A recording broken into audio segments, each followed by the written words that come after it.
Hi, I'm Carrie, and I'm going to give you an overview of the cyber secure synchro phaser platform that we have using standard OSI soft components. We have two servers.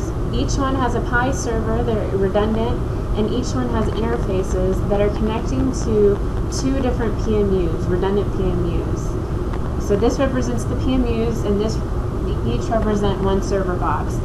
On server A, we have a Pi server and then two interfaces. Each interface connects to a separate PMU, and then it sends the data to the Pi server.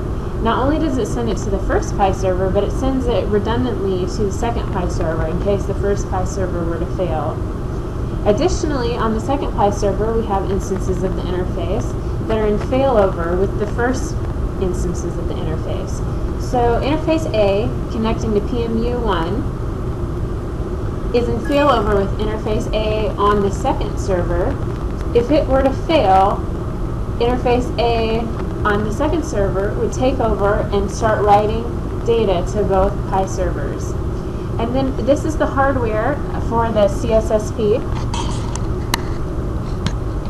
That was the architecture, and this is the hardware. Two SCL 3354s and two Arbiter PMUs is what we have set up here in this rack. So these are substation hardened devices and then PMUs that collect accurate phaser data. Now I'd like to show you the software capabilities of the cssp. Now I'd like to show you the cyber secure synchro phaser platform from a software perspective. We have the two Pi servers with redundant interfaces in hot failover. So what I've got now is a connection to one of the Pi servers and trends of the current state of the Chicago grid. We have these two PMUs hooked up to the Chicago grid just through a wall outlet. So it's measuring frequency and phase angle. That's what we see here on these process book trends. The first trend up here, this is the first PMU and this is the second PMU. We've called them Arbiter A and Arbiter B because of the Arbiter brand PMU. And the top trace is for Arbiter A and the bottom trace is for Arbiter B. You'll see these trends are updating all the time with data from the Pi server. Pi server is getting data 30 times a second for each of these trends. The bottom trend here is for the absolute phase angle for both Arbiter PMUs.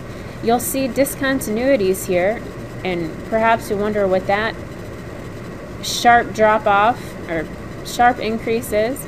And what's happening is as the angle rotates around and goes from minus 180 degrees to positive 180 degrees, that's what causes the discontinuity. It's kind of interesting to see how that looks on a trend.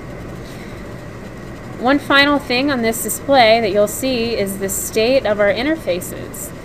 We have server 1 with two interfaces, one to Arbiter A and one to Arbiter B, and server 2 with two interfaces, one to Arbiter A and one to Arbiter B.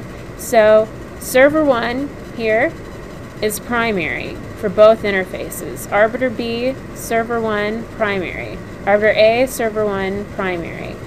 Arbiter A, server 2 is in backup. It's on, in backup, ready to go if anything happens on server 1.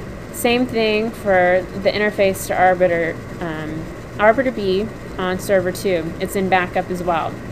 These symbols on this process book display will actually update to let us know the state of our interfaces.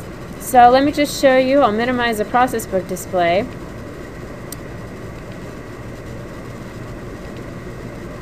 I've got a remote desktop connections into both servers. The one on the left is server 1, this 10116, and I've got the services shown here. Both of the interfaces are automatic services that are scheduled to come up if you ever reboot the machine. So they're both started to Arbiter A and Arbiter B here. So our second server, we also have Arbiter A and Arbiter B interfaces started.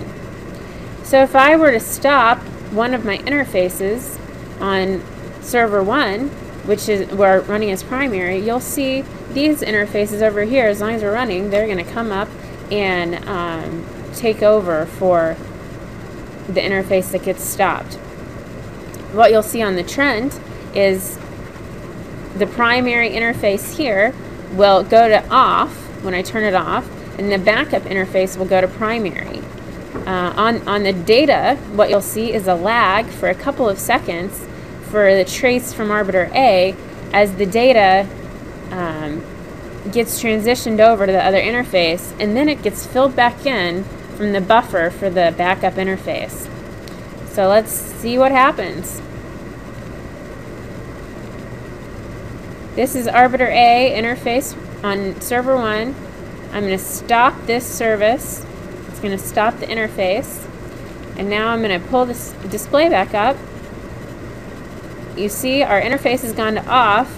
The green trace is starting to lag just a bit. Our interface on server 2 is in transition and it's taking over as primary. And then there you go, boom. The data filled back in, and we have current data for both traces. Just to show you that again, I'm going to turn off the primary interface on server 1 to arbiter B. So this will now affect the blue trend, the bottom trend, and the backup interface will become primary.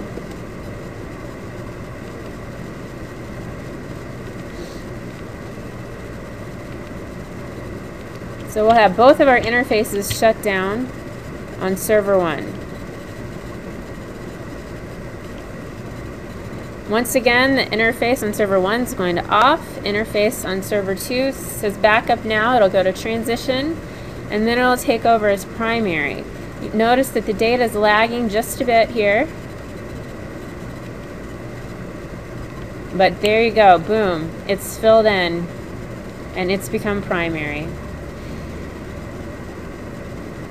Additionally, with the Pi server, we have the ability to connect to the other member of the collective and see that we're getting data there as well. We're connected to the collective PMU data server. Pi knows how to check and see which server's online. Right now, both of our servers are online, and we're connected to the one 10.1.1.6, so we're connected to the primary. If I right-click and say switch member, it's going to connect me to the other member of the collective, which is 10.1.1.5. So if I close this, there we go. We have exactly the same data coming from our secondary member of the Pi collective.